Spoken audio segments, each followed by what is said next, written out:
Hello everyone, আরও একটি নতুন ব্লগে তোমাদের সকলকে স্বাগত জানার। এই ব্লগটি হচ্ছে গতকালের ব্লগ। তো চলো, ভাবলাম তোমাদের সাথেও শেয়ার করে ফেলি তাড়াতাড়ি। তার জন্য তাড়াতাড়ি ব্লগটা নিয়ে তোমাদের সামনে চলে এলাম। আর এই দেখো, সকালবেলায় ঘুম থেকে উঠে আমাদের তো মেয়েদের যেটা কাজ সেটা হচ্ছে প্রথমেই হচ্ছে ব্রাশ ট্রাশ করে আর বিছনাটা বাগানো।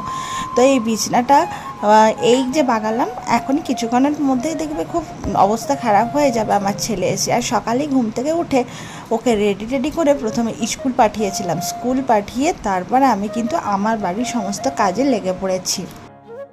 তো বাড়ির কাজ করতে করতে এইদিকে দেখো ছেলের স্কুল ছুটি হওয়ার টাইম হয়ে গেছে, ওই জন্য কিন্তু আমি রেডিও হয়ে গেলাম ছেলেকে আনতে যাব বলে।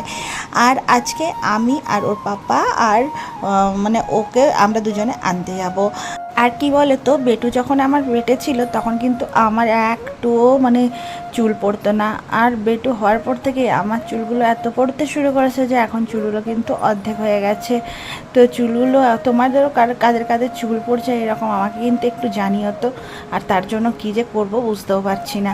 যাই হোক, এখন কিন্তু বেরিয়ে পড়েছি, ছেলেকে নিয়েও নিয়েছে স্কুল থেকে। এখন আমরা বাড়ি ফিরছি। আর দোকানের সামনে ওখান থেকে যে মার্কেটটা ছিল ছোট, সেখান থেকে টুকটাক কয়েকটা জিনিসও নিয়েছি। আর এই দেখো, সকালের টিফিনে আমরা বাজার থেকে পরোটা আর চপও কিনে নিয়ে চলে এসেছি। তো আজকে আমি খাবো পরোটা আর বাড়ির বাকি সবাই খাবে চপ মুড়ি। এখন বাড়ি ফিরে গেছি, এরপর হবে সকালের টিফিন। চলো, আজকে টিফিনটা তোমাদেরকে বলেই দিয়েছি। বাইরে গিয়েছিলাম, ওখান থেকে কচুরি আর চপ কিনে নিয়ে এসেছি, পরোটা আর চপ। তো ওগুলোই টিফিন হবে আজকে।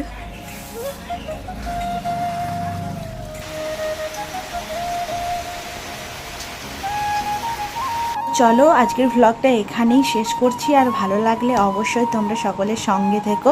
তো চলো, সকলকে টাটা, বাই বাই।